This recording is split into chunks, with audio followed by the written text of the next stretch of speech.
김영훈의 질병백과를 시작하겠습니다. 오늘의 주제는 느린 우리 아이 자조능력 키우기, 전문가 의뢰부터 가정 내 실천 가이드까지입니다. 지적장애 아이의 자조능력은 스스로 먹고 입고 씻고 용변을 보고 간단한 집안일을 하는 능력으로 목표를 잘게 쪼개서 반복 연습시키면 충분히 향상될 수 있습니다. 1. 자조능력 목표 설정입니다. 우선 현재 할 수 있는 것과 전혀 못하는 것을 목록으로 적어 수준을 파악합니다. 먹기, 옷 입기, 세수, 양치, 화장실 사용, 간단한 정리, 가사, 장난감 치우기, 식탁 치우기 등 중에서 가장 필요하고 성공 가능성이 있는 것 1, 2가지를 먼저 목표로 잡습니다. 2드 과제 분석과 단계 쪼개기입니다. 한 기술을 아주 작은 단계로 나눈 뒤 순서대로 그림이나 사진으로 만들어 화장실, 세면대, 옷장 등에 붙여줍니다. 예, 손 씻기, 물 틀기, 손 적시기, 비누 묻히기, 문지르기, 헹구기, 수건으로 닦기 등으로 나누고 매번 같은 순서로 연습하게 합니다. 3. 촉진과 역행연쇄 사용입니다. 처음에는 아이 뒤에서 손을 함께 움직여주는 신체적 촉진과 말, 힌트를 주고 점점 도움을 주려 나갑니다. 역행연쇄처럼 마지막 단계부터 아이가 스스로 하게 하고 익숙해지면 그 전 단계를 추가하는 방식이 지적장애, 발달장애 아동에게 효과적입니다. 예, 손 씻기, 마지막 수건으로 닦기만 혼자, 점차 헹구기까지, 비누 묻히기까지 확장, 사회 동기놀이, 칭찬 활용입니다. 자조 활동을 숙제처럼 시키기보다 놀이처럼 만들면 참여도가 높습니다. 예, 쓰레기통, 고린놀이, 양치송 부르며 양치, 옷 갈아입기, 릴레이 등입니다. 작은 성공마다 즉시 구체적으로 칭찬하고 혼자 소매 껴봤네, 정말 잘했어. 가끔은 좋아하는 간식 스티커 등과 연결해 동기를 강화합니다. 5. 부모 교사의 태도와 환경 조정입니다. 시간이 걸리더라도 먼저 아이가 시도하도록 두고 정말 힘들어할 때 최소한으로 돕기가 핵심입니다. 단축 큰 옷, 넓은 고무줄 바지, 손에 잘 잡히는 수저, 칫솔처럼 난이도를 낮춘 교구를 사용하면 성공 경험을 늘릴 수 있습니다. 6. 실제 지도 예시, 임상 적용 팁입니다. 식사, 숟가락으로 떠서 입에 넣기, 반만 떠주고 입에 넣기만 혼자, 전 과정을 혼자, 쏟아도 개입 최소화합니다. 옷 입기, 먼저 바지 내리기, 올리기만 연습하고 상의는 나중에, 큰 옷, 앞뒤 표시, 색 대비가 뚜렷한 옷을 사용합니다. 화장실, 일정한 시간에 함께 가기, 병에 앉는 것부터 칭찬, 물 내리기, 속옷 내리기, 올리기 순으로 단계 확대합니다. 자조기술 발달 단계에 대하여 말씀드리겠습니다. 지적장애 아이에게 자조기술 self-help skills은 식사, 옷 입기, 용변 처리, 위생관리 등 일상생활을 영위하기 위해 스스로 수행해야 하는 가장 기본적인 기술입니다. 지적장애 아이의 자조기술 발달은 일반 아이와 동일한 순서를 따르지만 그 속도가 느리고 도달하는 최종 수준의 차이가 있을 수 있습니다. 중요한 것은 아이의 생활 연령, chronological age이 아닌 정신연령, mental age 및 발달 수준에 맞춰 목표를 설정하는 것입니다. 다음은 소아 지적장애 아이의 일반적인 자조기술 발달 단계와 연령별 목표 가이드라인입니다. 단, 장애 정도, 경도, 중등도, 중증, 최중도에 따라 개인차가 매우 크다는 점을 반드시 유념해야 합니다. 지적장애 아동의 자조기술 습득은 마라톤과 같습니다. 아동의 현재 수준을 정확히 파악하고 달성 가능한 작은 목표를 세워 끊임없이 반복하며 작은 성공을 크게 칭찬해 주는 것이 가장 중요합니다. 1. 필수 선행 원칙, 부모님과 교사를 위한 팁입니다. 과제 분석, 타스크 애널리시스, 복잡한 행동, 예, 손 씻기 안을 아주 작은 단계로 쪼개어 하나씩 가르칩니다. 수도꼭지 틀기, 손에 물 묻히기, 비누 누르기, 후진 행동 연쇄, backward chaining, 마지막 단계만 아이가 스스로 하게 하고 나머지는 도와줍니다. 성공 경험을 먼저 제공하는 데 효과적입니다. 예, 바지를 다 올려주고 마지막에 허리춤만 잡게 하기. 충분한 시간 제공, 스스로 해보려고 할 때 재촉하지 않고 기다려주는 인내심이 필요합니다. 일관된 루틴, 매일 같은 시간, 같은 순서로 반복하여 예측 가능성을 높여줍니다. 2. 연령별 자조기술 발달 단계 및 목표입니다. A. 영아기 및 걸음마기, 0-2세경 발달 수준 기준입니다. 이 시기는 스스로 하기보다는 양육자의 도움에 협조하는 것을 배우는 단계입니다. 기본적인 운동, 기능 발달이 자조기술의 기초가 됩니다. 식사 1. 젖병을 스스로 잡고 먹는다. 2. 손가락으로 집어먹는 음식, 핑거푸드를 입으로 가져간다. 3. 숟가락 사용을 시도하지만 많이 흘린다. 4. 양손잡이 컵을 잡고 마신다. 입니다.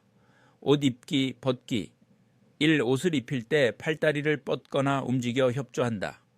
D. 양말이나 모자를 잡아당겨 벗는 신용을 한다. 입니다. 위생, 용변 기저귀가 젖었을 때 불편함을 표현한다. D. 세수나 목욕 시 거부감 없이 협조한다. 입니다. B. 학령정의 3-5세경 발달 수준 기준입니다. 간단한 자조기술을 부분적인 도움을 받아 시도하는 시기입니다. 내가 할 거야 라는 의욕이 생기는 시기이므로 이를 격려해야 합니다. 입니다.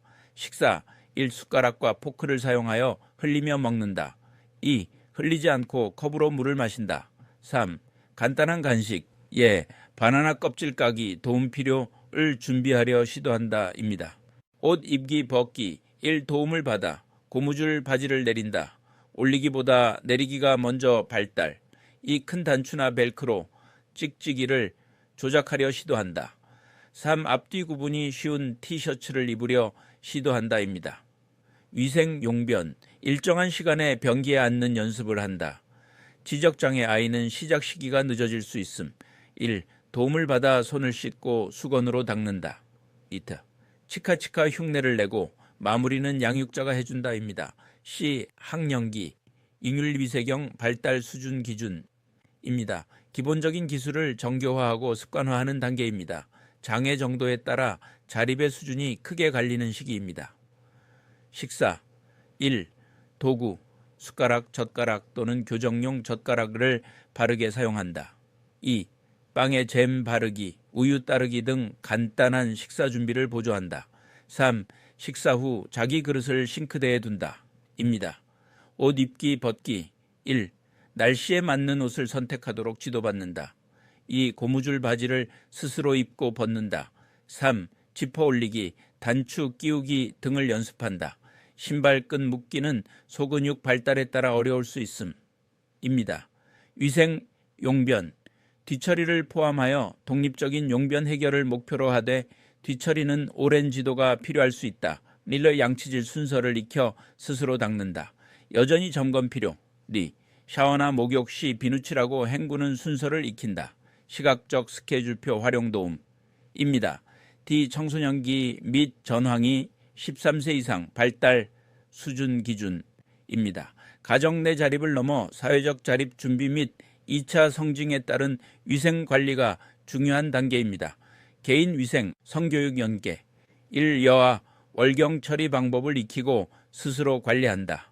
진리 남아 면도하는 법을 배운다. 샘 도도란트 사용 등 사춘기 신체 변화에 따른 청결 관리를 한다. 4. 완전히 독립적인 샤워와 머리 감기를 수행한다. 입니다. 가사 및 안전 1. 간단한 요리, 전자레인지 사용, 라면 끓이기 등을 안전하게 수행한다. 2. 세탁기 작동법을 배우거나 빨래를 개고 정리한다. 3. 자기방 청소 및 정리정돈을 습관화한다. 4. 기본적인 안전수칙, 가스밸브 잠그기, 문단속 등을 지킨다. 입니다. 지역사회기술, 확장된 자조기술 1. 가까운 슈퍼에서 물건을 사고 거스름돈 받기 연습 2. 대중교통 이용 방법 익히기, 반복 훈련 필요입니다.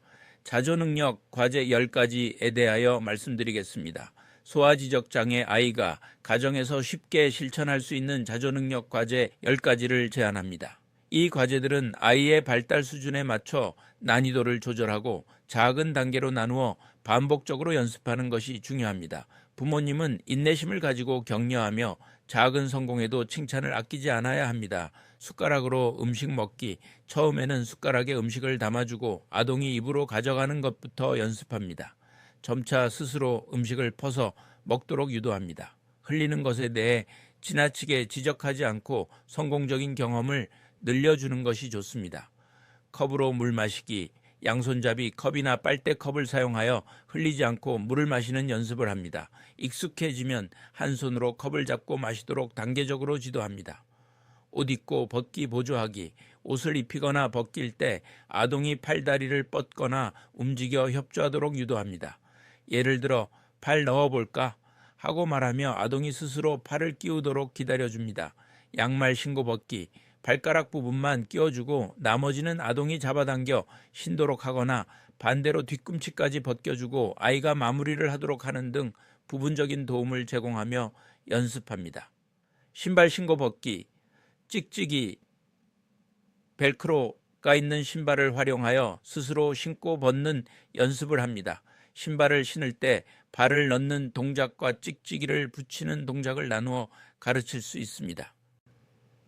손 씻기, 수도꼭지 틀기, 손에 물 묻히기, 비누 칠하기, 손 비비기, 헹구기, 수건으로 닦기 등 손 씻는 과정을 세분화하여 하나씩 가르칩니다. 부모님이 시범을 보이며 함께하는 것이 좋습니다. 세수하기, 물로 얼굴을 닦는 것을 놀이처럼 즐겁게 시작합니다. 수건에 물을 적셔 얼굴을 닦아보게 하거나 스스로 비누 거품을 내어 얼굴에 문지르게 하는 등 단계적으로 접근합니다. 양치질 흉내내기, 부모님이 양치질하는 모습을 보여주고 아이가 칫솔을 들고 따라하도록 합니다. 처음에는 치약 없이 칫솔질 동작을 익히는 데 집중하고 점차 치약을 사용하며 올바른 양치 방법을 가르칩니다. 장난감 정리하기, 놀이가 끝난 후 아이와 함께 장난감을 정해진 상자나 바구니에 담는 연습을 합니다. 파란색 블록을 상자에 넣어볼까? 와 같이 구체적인 지시를 통해 정리 습관을 길러줍니다. 간단한 심부름하기, 식탁 위에 있는 컵을 가져다 줄래? 와 같이 가정 내에서 할 수 있는 간단한 심부름을 시키고 성공했을 때 칭찬하여 자신감을 심어줍니다. 아이가 이해할 수 있는 쉬운 단어를 사용하고 필요한 경우 제스처를 함께 보여줍니다. 과제 분석, 타스크 애널리시스과 역행 연쇄, 백워드 체이닝에 대하여 말씀드리겠습니다. 소아지적장애 아이에게 자조기술 식사하기, 옷 입기, 씻기 등을 가르치는 것은 아동의 독립성과 자존감을 높이는 데 매우 중요합니다. 하지만 인지적 한계로 인해 복잡한 활동을 한 번에 배우는 것이 어렵습니다. 이때 가장 효과적인 교육 전략이 바로 행동주의 학습 이론에 기반한 과제 분석, 타스크 애널리시스과 역행 연쇄, backward chaining입니다. 이 두 가지 방법은 복잡한 기술을 아이가 소화할 수 있는 수준으로 잘게 나누고 성공 경험을 극대화하는 방식으로 구성됩니다. 1. 과제 분석, task analysis입니다.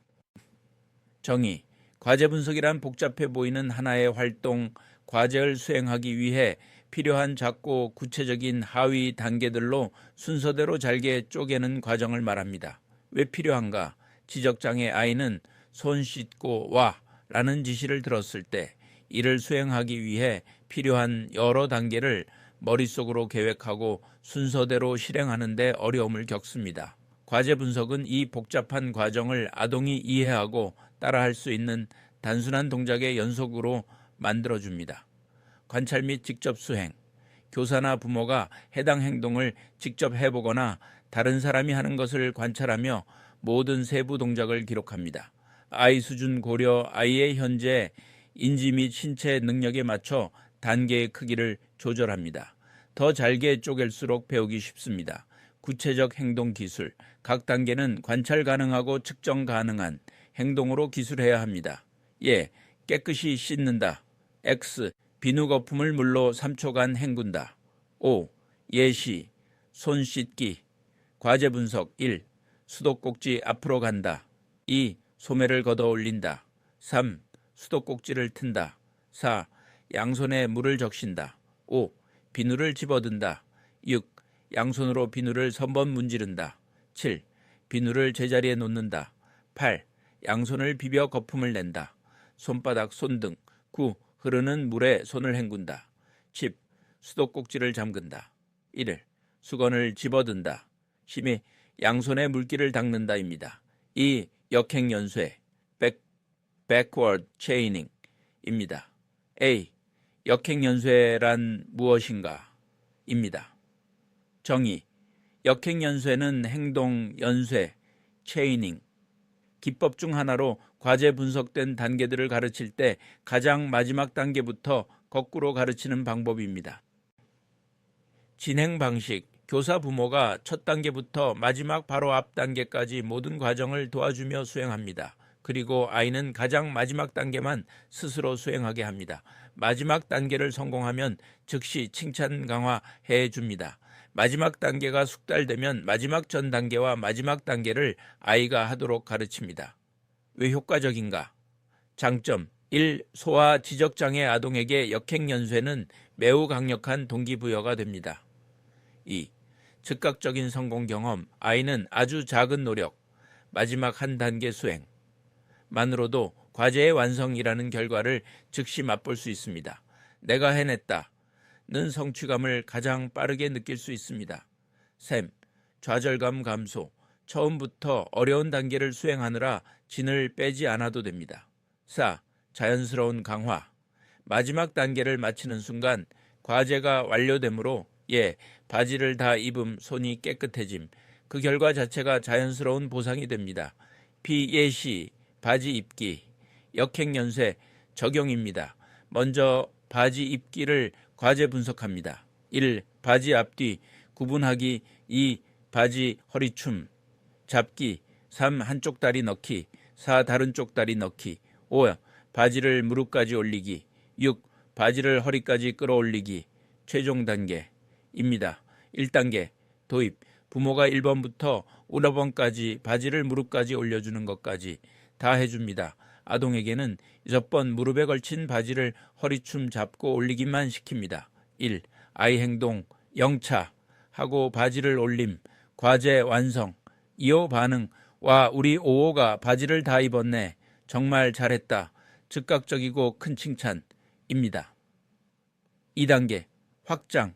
역번 단계가 능숙해지면 부모는 1번부터 3번까지만 해줍니다. 아이는 5번 발목에 있는 바지를 무릎까지 올리기, 6번 허리까지 올리기를 연속해서 수행합니다. 이후 단계, 점차 아이가 수행하는 단계를 거꾸로 늘려가며 최종적으로는 1번부터 스스로 할 수 있도록 합니다. 3. 성공적인 적용을 위한 팁입니다. 일관성. 매번 똑같은 순서와 방법으로 가르쳐야 혼란을 줄일 수 있습니다. 촉구 프롬프팅의 활용. 아이가 특정 단계를 수행하지 못하면 신체적 도움 손을 잡고 같이 하기, 언어적 도움 잡아당겨라고 말해주기 등 적절한 도움을 제공하고 점차 줄여나가야 합니다. 충분한 강화. 아이가 목표한 단계를 성공했을 때 구체적인 칭찬이나 아동이 좋아하는 보상을 제공하여 행동을 강화해야 합니다. 외부 보상과 동기화 전략에 대하여 말씀드리겠습니다. 지적장애 아이에게 식사, 옷 입기, 용변 처리와 같은 자조기술을 가르치는 것은 긴 시간과 인내가 필요한 과정입니다. 인지적 제한으로 인해 학습 속도가 느리고 반복적인 실패를 경험하기 쉬워 내재적 동기가 부족한 경우가 많습니다. 따라서 강력하고 구체적인 외부 보상과 체계적인 동기화 전략이 필수적입니다. 핵심은 아이가 내가 이 힘든 일을 수행하면 분명히 좋은 일이 생긴다는 인과관계를 명확히 이해하고 경험하게 하는 것입니다. 1. 보상 및 동기화의 핵심 원칙입니다. 전략을 적용하기 전에 반드시 지켜야 할 3가지 원칙이 있습니다. 즉각성, immediacy. 지적장애 아이는 시간 개념이 약하고 인과관계 파악이 느립니다. 바람직한 행동이 나타나면 그 즉시 3초 이내 보상을 제공해야 효과적입니다. 나중에 줄게는 효과가 거의 없습니다. 개별화, individualization. 아이마다 좋아하는 것이 다릅니다. 부모에게는 사소해 보이는 것, 특정 실 뭉치 만지기, 선풍기 바람 쐬기, 이 아이에게는 최고의 보상일 수 있습니다. 선호도 평가를 통해 우리 아이에게 진짜 먹히는 보상이 무엇인지 찾아야 합니다. 일관성, consistency. 특정 행동을 했을 때는 반드시 약속된 보상이 따라와야 아동이 예측 가능성을 느끼고 학습에 참여합니다. 이후 단계별 효과적인 보상의 유형입니다. 보상은 아이의 발달 수준에 따라 위계적으로 접근해야 합니다. 처음에는 강력하고 1차적인 보상으로 시작하여 점차 사회적 보상으로 옮겨가는 것이 목표입니다. A. 1단계 1차적 강화물 가장 강력하고 즉각적입니다. 학습 초기나 난이도가 높은 과제를 할 때 효과적입니다. 음식물 강화, 아이가 가장 좋아하는 작은 간식 젤리 한 조각, 과자 한 입. 단, 포만감이 오지 않도록 아주 작은 크기로 쪼개어 사용합니다. 감각 강화, 지적장애 아이는 감각 추구 성향이 강한 경우가 많습니다. 비눗방울 불어주기, 간지럼 태우기, 짧은 시간 동안 좋아하는 장난감 소리 들려주기, 꼭 안아주기, 압박감 제공 등이 매우 강력한 보상이 됩니다. B. 2단계 활동 강화물 프리맥 원리 적용입니다. 하기 싫은 일, 자조기술 훈련을 먼저 하면 좋아하는 활동을 할 수 있게 해주는 것입니다. 예시, 바지 입고 나면 비선호 행동, 아이패드 아소분 보자, 선호 활동. 양치다 하면 놀이터 가자, 시각적 스케줄표, 먼저 다음에 카드를 사용하여 보여주는 것이 효과적입니다. C. 3단계 사회적 강화물 최종 목표입니다. 가장 자연스럽고 지속 가능한 보상입니다. 1, 2단계 보상을 줄 때 반드시 3단계 보상을 함께 제공하여 짝짓기, 나중에는 사회적 강화만으로도 행동이 유지되도록 해야 합니다. 구체적인 칭찬, 단순히 잘했어 보다 우와, 혼자서 양말을 신었네, 정말 대단하다 처럼 구체적인 행동을 언급하며 격하게 칭찬합니다. 신체적 접촉, 하이파이브, 머리 쓰다듬기, 엄지척 해주기 입니다.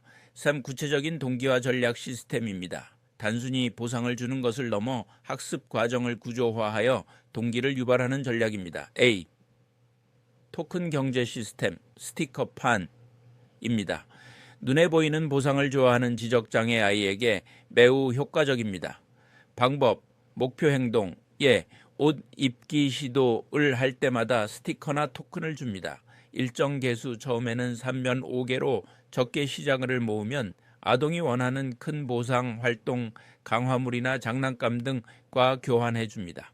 핵심, 스티커가 모이는 과정이 시각적으로 명확히 보여야 하며 약속된 보상은 반드시 지켜져야 합니다.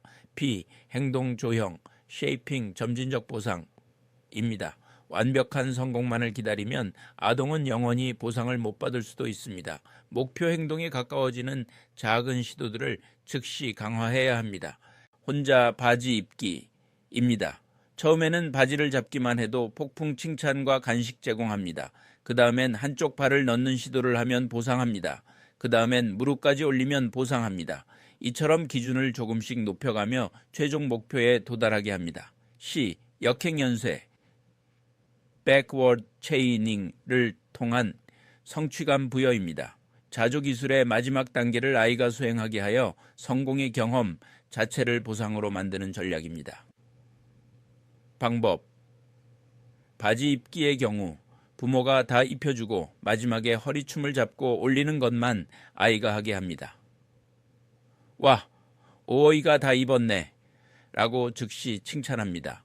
과업의 완성이라는 즉각적인 성취감을 맛보게 하여 동기를 높입니다. 4. 주의사항, 보상 사용 시 유의점입니다. 포만, satiation, 같은 보상을 너무 자주 주면 효과가 떨어집니다. 아이가 좋아하는 보상 목록, 메뉴판을 여러 개 준비하여 번갈아 사용하거나 아이가 직접 고르게 하세요. 강화의 용암, 페이딩, 행동이 어느 정도 습관화되면 매번 주던 음식물 스티커, 보상을 2번에 1번, 3번에 1번으로 서서히 줄여나가고 대신 사회적 칭찬의 비중을 높여야 자연스러운 환경에서도 행동이 유지됩니다. 뇌물과 구분하기, 아이가 때를 쓸 때 행동을 멈추게 하려고 주는 것은 뇌물이며 문제 행동을 강화합니다. 보상은 약속된 긍정적 행동을 했을 때 그 결과로 주어지는 것이어야 합니다. 평가에 대하여 말씀드리겠습니다. 소아지적장애 의심으로 전문가 소아정신건강의학과 의사, 임상심리 전문가, 발달센터 등에게 의뢰할 때 정확한 평가를 위해서는 아이의 전반적인 발달 상태와 생활 모습을 종합적으로 파악해야 합니다. 평가는 단순히 장애 유무를 판정하는 것을 넘어 아이의 강점과 약점을 파악하여 최적의 교육 및 치료 계획을 세우기 위한 과정입니다. 부모님의 꼼꼼한 준비가 평가의 정확도를 높이는 데 결정적인 역할을 합니다. 1. 전문가의 주요 평가 항목, 무엇을 평가하나요? 입니다. 전문가는 표준화된 검사 도구와 면담, 행동 관찰을 통해 다음 영역들을 종합적으로 평가합니다. 지적장애 진단에는 크게 지적 기능과 적응 행동, 기능 두 가지 축이 핵심입니다. A. 지적 기능 평가. 표준화된 지능 검사입니다. 아이의 연령에 맞는 지능 검사를 통해 인지 능력, 문제 해결 능력, 학습 잠재력 등을 평가합니다. 주요 검사 도구, 웩슬러, 유아 아동 지능 검사 KWPPSI, KWISC, 스탠포드 비네 검사 등입니다. 참고, 아이가 너무 어리거나 검사 협조가 어려운 경우 발달 검사, 베일리 영유아 발달 검사 꼬에로 대체될 수 있습니다. B. 적응 행동 발달 평가 일상생활 능력입니다. 아이가 실제 일상생활에서 얼마나 독립적으로 기능하는지를 평가합니다. 부모님 주 양육자 과의 심층 면담이나 설문지를 통해 이루어집니다. 개념적 기술, 의사소통, 언어 이해 표현, 읽기, 쓰기 기초, 수개념, 시간, 돈, 관리 등입니다. 사회적 기술, 대인관계, 친구 사귀기, 사회적 규칙 이해, 감정인식 및 조절 등입니다. 실제적 기술, 식사, 영입점, 용변, 옷 입기 등 자조기술, 안전관리, 도구 사용 등입니다. 주요 검사도구, 바인랜드 적응행동 척도, VABS, 사회성숙도, 검사 SMS 등입니다. 시 발달력 및 의학적 평가입니다.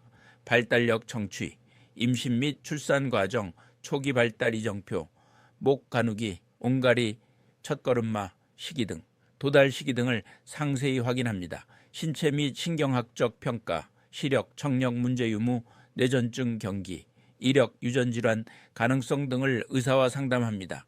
필요시 뇌파 검사나 유전자 검사, MRI 등을 권유받을 수 있습니다.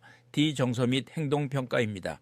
지적장애와 동반될 수 있는 다른 문제들, 자폐 스펙트럼 장애, ADHD 불안, 공격 행동 등 있는지 놀이 평가나 행동 관찰을 통해 확인합니다. T. 부모님 필수 준비물 및 준비사항 무엇을 가져가야 하나요? 입니다.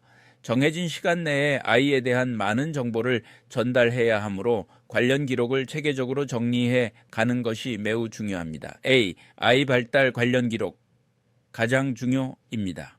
아기 수첩, 산모 수첩, 출생 시 체중, 재퇴기간, 예방접종 기록, 초기 발달 기록이 담겨 있어 매우 중요합니다. 성장 발달 기록표, 뒤집기, 앉기, 걷기, 첫 단어 말하기 등 주요 발달 이정표를 언제 달성했는지 기억을 더듬어 적어가세요. 정확한 날짜를 몰라도 생후 몇 개월경 정도면 도움이 됩니다. 비의료 및 과거 검사 기록입니다. 과거 병력 기록, 뇌전증, 잦은 중이염, 수술 이력, 장기 복용, 약물 등이 있다면 정리해 가세요. 이전 평가 결과지, 과거에 다른 병원이나 센터에서 받은 발달검사, 언어검사 결과지가 있다면 반드시 모두 지참하세요. 변화 과정을 보는 데 중요합니다. 시력, 청력 검사 결과, 최근 결과가 있다면 가져가세요. C. 부모님 관찰 기록 및 영상 자료입니다. 걱정되는 행동 목록, 구체적으로 단순히 말이 늦어요 보다 이름을 불러도 잘 쳐다보지 않아요. 또래가 하는 짓이 따르기 게임을 전혀 이해 못해요. 특정 장난감 바퀴만 계속 돌려요. 처럼 구체적인 예시를 적어가는 것이 좋습니다. 일상생활 영상, 집에서 노는 모습, 식사하는 모습, 떼쓰는 모습, 상동행동 등 아동의 자연스러운 모습을 담은 3-5분 내외의 짧은 영상이 있으면 평가자가 아동을 이해하는 데 큰 도움이 됩니다. D. 교육기관 자료 해당하는 경우입니다. 어린이집, 유치원, 알림장, 학교생활 기록부 또는 담임 선생님의 관찰 소견서가 있다면 아동의 사회생활 모습을 파악하는 데 유용합니다. 3. 방문 전 마음가짐 팁입니다. 솔직함이 최우선. 아이의 부족한 점을 이야기하는 것이 마음 아프겠지만 평가 시에는 아이의 현재 모습을 있는 그대로 때로는 냉정하게 전달해야 정확한 진단과 지원이 가능합니다. 과장하거나 축소하지 않는 것이 중요합니다.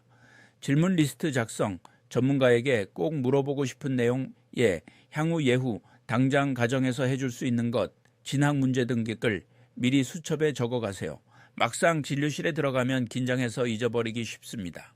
소아신경과 전문의 김영훈 교수였습니다.